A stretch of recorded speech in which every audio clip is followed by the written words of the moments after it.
Hi there. If you see this message come up on the dash of your Audi, you read it, it says you can continue driving. Trust me, you want to stop driving your car immediately. And if you hang on to the end of the video, I'll give an in depth explanation of why you want to stop driving your car immediately. But before that, let me take you through how the problem appears at first, how you diagnose, and how you repair that problem. It can be easily done at home, so let's get into it. This particular model of car is an Audi S4 on the B9 platform. So if you've got the virtual cockpit, this error message will appear in the left hand pane. If you've got the analog clocks, which some of them do, it'll be in the centre square pane of the screen. It's the same message. So you start the car, you hear a long error beep at this point, and then this message pops up. So the message says you can continue driving. Trust me, you can't. So I've said that before, I can't emphasise that enough. Turn the car off and don't drive it. So what you want to do now is contact your closest Audi dealership and inquire if they have a brake pressure sensor in stock. If they do, get it picked up ASAP, and we'll take you through how to diagnose the problem properly and install that sensor. So here we have my brand new pressure sensor here. Yes, I have fired the parts cannon and bought it before I've hooked up a diagnostic system. I was familiar with this problem and I just went ahead and got it at my local Audi dealership. It's about 20 miles away, an hour's drive round trip. Perfect. And if you look at the code, the parts code at the top right of the sensor, it's a B revision. This is the one you want. The A revision is the one that's got lots and lots of faults. Some dealerships still carry the A revision. Ask them to order you a B revision, and it was released in 2021 and it solves the problem we're looking at today. So this is the result of the VCDS scan of the car. It's actually showing some communication errors with the matrix light modules, which is fine. The hex CAN cable that I'm using isn't capable of communicating with the more modern modules in those lights, so just ignore that. But the rest of the scan, it's showing some steering assist problems, it's showing an engine error, and it's showing basically lots of errors. Not to worry, as I scroll down, you will see that it comes across the pressure sensor error, and that's the root of all the other errors apart from the lightnings, which is the hex CAN cable can't talk to them. So my suspicions were right, fired the parts cannon, and we hit the target first time. Absolute bingo.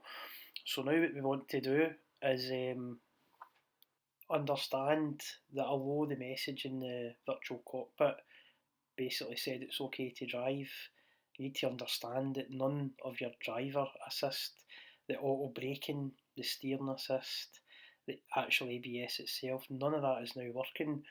So the car's actually dangerous to drive. If something steps out in front of you, a child, an animal, your collision detect isn't going to kick in and automatically brake the car. Absolutely none of that is working. So it is my opinion Audi should have a message on the dash saying stop driving, but they've chose not to do that.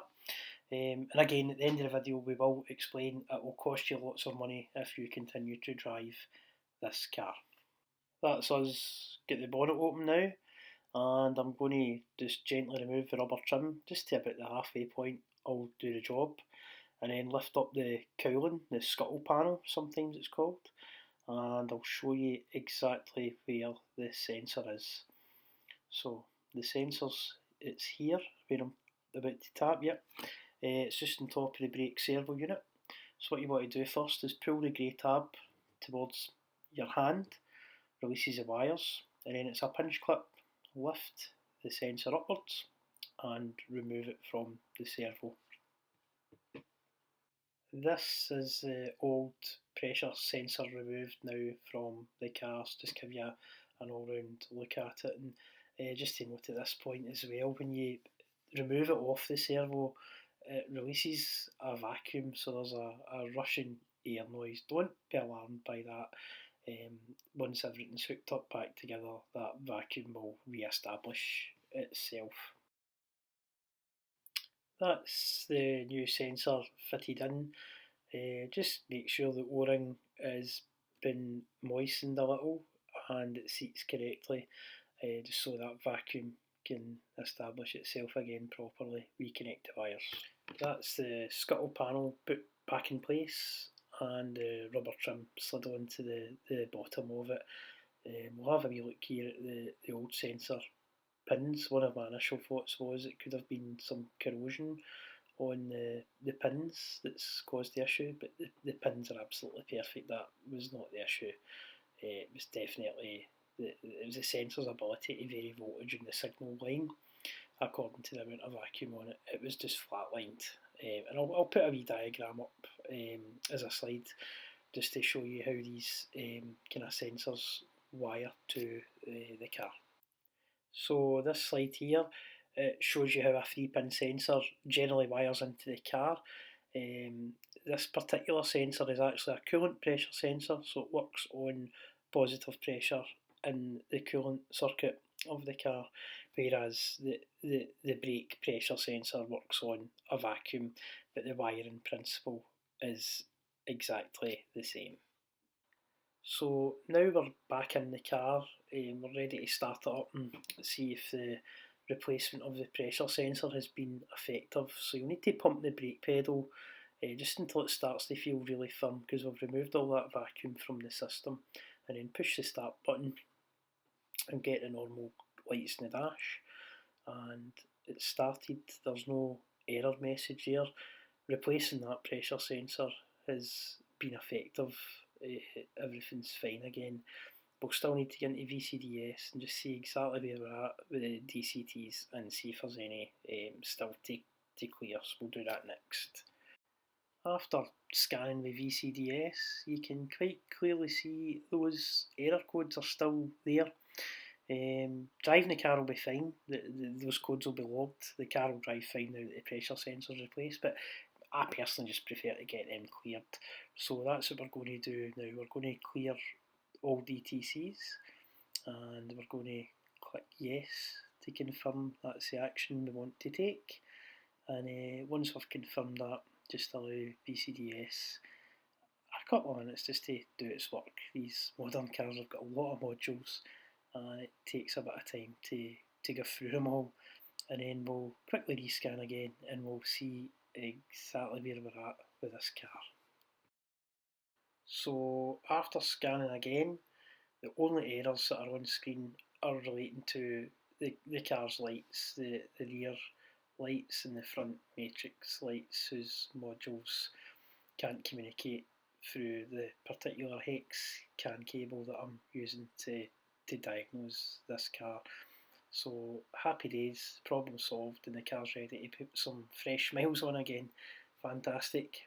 Well done if you've made it this far into the video. So I'll give you an explanation now of why it can cost you a lot of money to ignore this error and take on board the message on the screen to you can keep on driving. Pictured here is a Bosch ESP ABS pump. Now what happens when the brake pressure sensor fails? The car can't use the servo to provide that vacuum in the braking system, so the ABS pump takes over that duty. The ABS pump's not designed to be providing a continuous vacuum to the braking system. An ABS pump is designed to fire in an emergency situation very rapidly, on and off, on and off. So the ABS pump quickly overheats in this condition, and it also starts to send error signals to the ABS module, and eventually what happens is your ABS module will brick itself and your ABS pump will overheat and suffer irreparable damage. And I checked it out today at the Audi dealership. The current cost to replace both of these components, plus the brake pressure sensor and all the subsequent diagnosis and encoding work that the ABS module in particular needs to tailor itself to your car and whatever package you've got of driver assist that all needs to be individually tailored. You're looking at £4,500 or about $6,300 if you're in the States. So for the sake of a pressure sensors, which I purchased today. It was £93 and 14 pence. That was with the VAT included, and about 3/4 of an hour of my time replacing it and doing the requisite diagnostic work to get the car back to tip-top condition. So my advice is to totally ignore the message that you can keep driving on the dash. The chances of ruining your ABS pump and your ABS module it's too high a chance, and you're looking at £4,500 to get that fixed. So I would advise buying that sensor and getting it fixed as soon as possible. Thanks for watching, guys. Bye bye.